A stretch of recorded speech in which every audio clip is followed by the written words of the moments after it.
एक बार की बात है। एक गांव में सोनिया नाम की लड़की रहती थी। सोनिया बहुत ही गरीब थी। उसके पास खाने के लिए भी पैसे नहीं थे।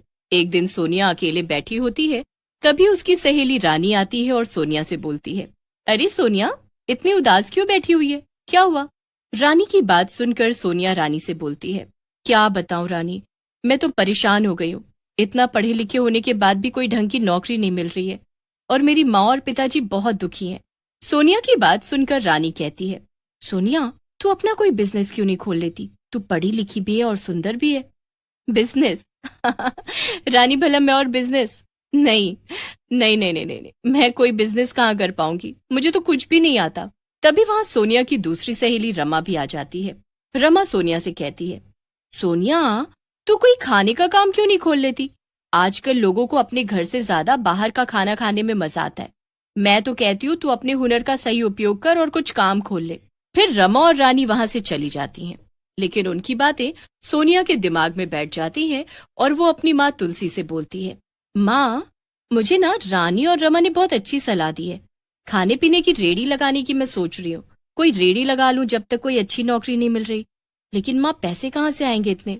सोनिया की बात सुनकर तुलसी बोलती है, अरे वाह, ये तो बहुत ही अच्छी बात है। वैसे भी काम करने में क्या शर्म। और तू पैसों की चिंता मत कर, मैंने कुछ पैसे जोड़ कर रखे हैं, उनसे तू अपना काम शुरू कर।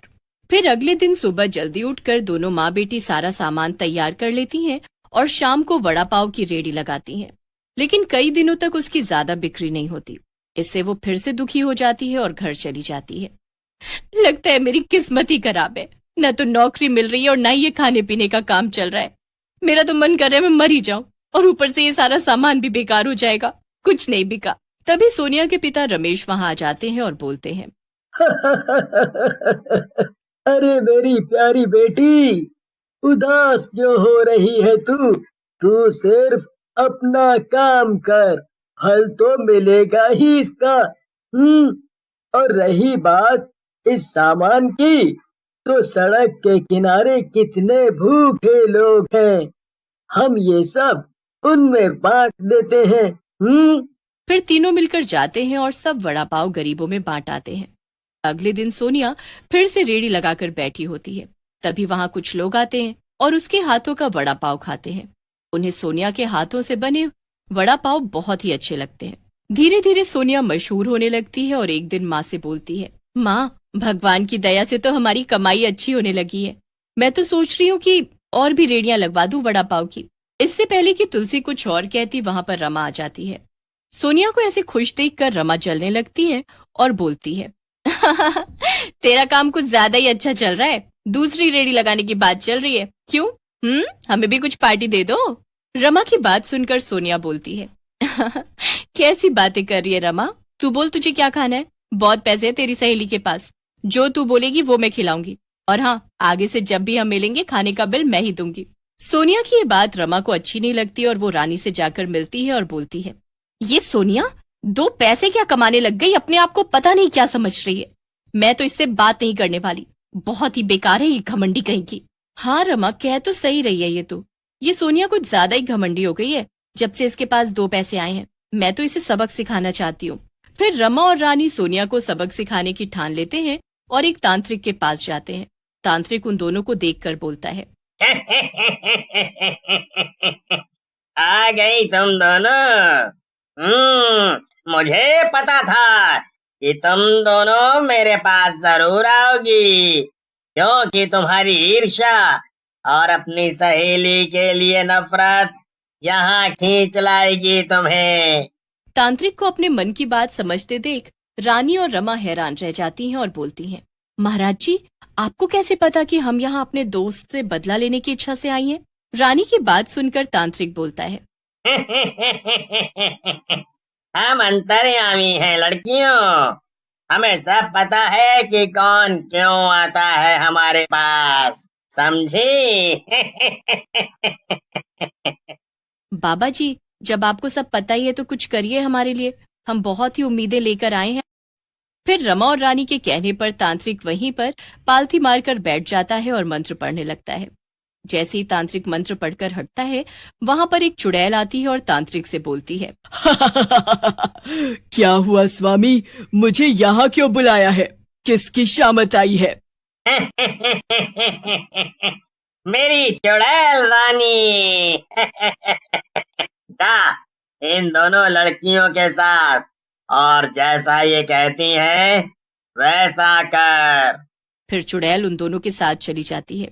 रानी और रमा चुड़ैल को सोनिया का वड़ा पाव की रेड़ी दिखा के बोलती हैं, चुड़ैल जी, ये लड़की है जिसने हम दोनों को दुखी किया हुआ है, इससे हमें बदला लेना है, इसे खूब परेशान करो। रमा की बात सुनकर चुड़ैल कहती है, समझ गई मैं, तुम दोनों अब यहाँ से फूटो, मैं देख लूंगी कि क्या करना है मुझे। फिर चुड़ैल के कहने पर रमा और रानी वहां से चली जाती है और चुड़ैल एक लड़की का रूप बदलकर सोनिया के साथ ही वड़ा पाव की रेड़ी लगाने लगती है। सोनिया चुड़ैल को देखकर बोलती है, अरे वाह, आप भी वड़ा पाव की रेडी लगा रही हैं, मजा आ जाएगा, अब मैं भी बोर नहीं होंगी अगर कोई ग्राहक नहीं होगा तो। वैसे क्या नाम है तुम्हारा? चुड़ैल सोनिया की बात सुनकर हैरान हो जाती है और कहती है, मेरा नाम निशा, लेकिन गुस्सा नहीं आ रहा तुम्हें? मैं तुम्हारी दुकान के पास ही अपनी दुकान लगा रही हूँ, कहीं तुम्हारे ग्राहक भाग गए तो? चुड़ैल की बात सुनकर सोनिया हंसते हुए कहती है, नहीं नहीं, मुझे ऐसा नहीं लगता, तुम्हें जो ठीक लगता है वो तुम करो, बाकी मेरी किस्मत।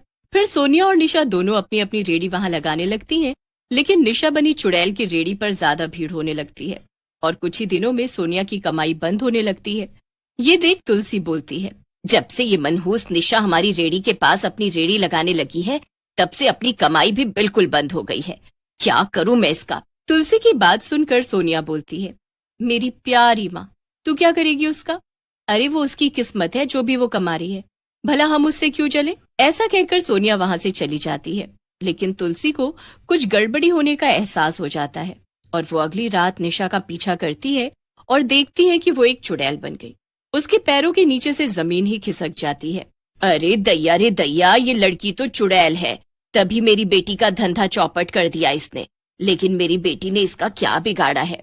फिर वो एक साधु बाबा के पास जाती है और सोनिया के साथ हो रही बातों को बताती है, जिसे सुनकर साधु बाबा बोलते हैं, तुम्हारी बेटी के साथ जो कुछ भी हो रहा है वो एक चुड़ैल कर रही है। तुम्हें उस चुड़ैल से अपनी बेटी को बचाना होगा, नहीं तो एक दिन वो चुड़ैल उसकी जान भी ले सकती है। साधु की बात सुनकर तुलसी घबरा जाती है और बोलती है, हाँ बाबा, लेकिन बाबा चुड़ैल मेरी बेटी के पीछे क्यों पड़ी है? भला मेरी बेटी ने उसका क्या बिगाड़ा है? फिर साधु बाबा और तुलसी निशा के पास पहुंच जाते हैं। वहां भीड़ होती है, लेकिन जैसे ही निशा साधु को देखती है, अपने असली रूप में आ जाती है। तो तू आया है बुड्ढे इस लड़की सोनिया को बचाने के लिए? मैं इसे नहीं छोड़ूंगी, ये तो मरेगी। चुड़ैल को देखते ही वहां पर खड़ी भीड़ तितर बितर हो जाती है। साधु बाबा अपने पास से रस्सी निकालते हैं और चुड़ैल को बांध देते हैं। बुड्ढे, ये तूने किस चीज से बांधी है मुझे? मैं छूट नहीं पा रही हूँ इससे, और ये रस्सी ये सिकुड़ती क्यों जा रही है? छोड़ दे मुझे बुड्ढे, बहुत दर्द हो रहा है। मेरी हड्डियां टूट रही हैं, मैं मर जाऊंगी। ये सब मैंने इसकी दो सहेलियों रानी और रमा के कहने पर किया है, अब जाने दे मुझे। उसी समय रमा और रानी वहां आ जाती हैं। अपने को फंसता देख गुस्से में चुड़ैल से बोलती हैं, ये चुड़ैल मेरा नाम क्यों ले रही है? मैंने क्या किया है? मैं तो तुझे जानती भी नहीं, चल फुट यहाँ से। रमा की बात सुनकर चुड़ैल भी गुस्से में आ जाती है और बोलती है, बहुत ही दोगली हो तुम दोनों, कितनी जल्दी मुकर रही हो। मैं बस एक बार किसी तरह से आजाद हो जाऊं, फिर बताती हूँ तुम्हें। चुड़ैल की बात सुनते ही साधु बाबा उसे आजाद कर देते हैं।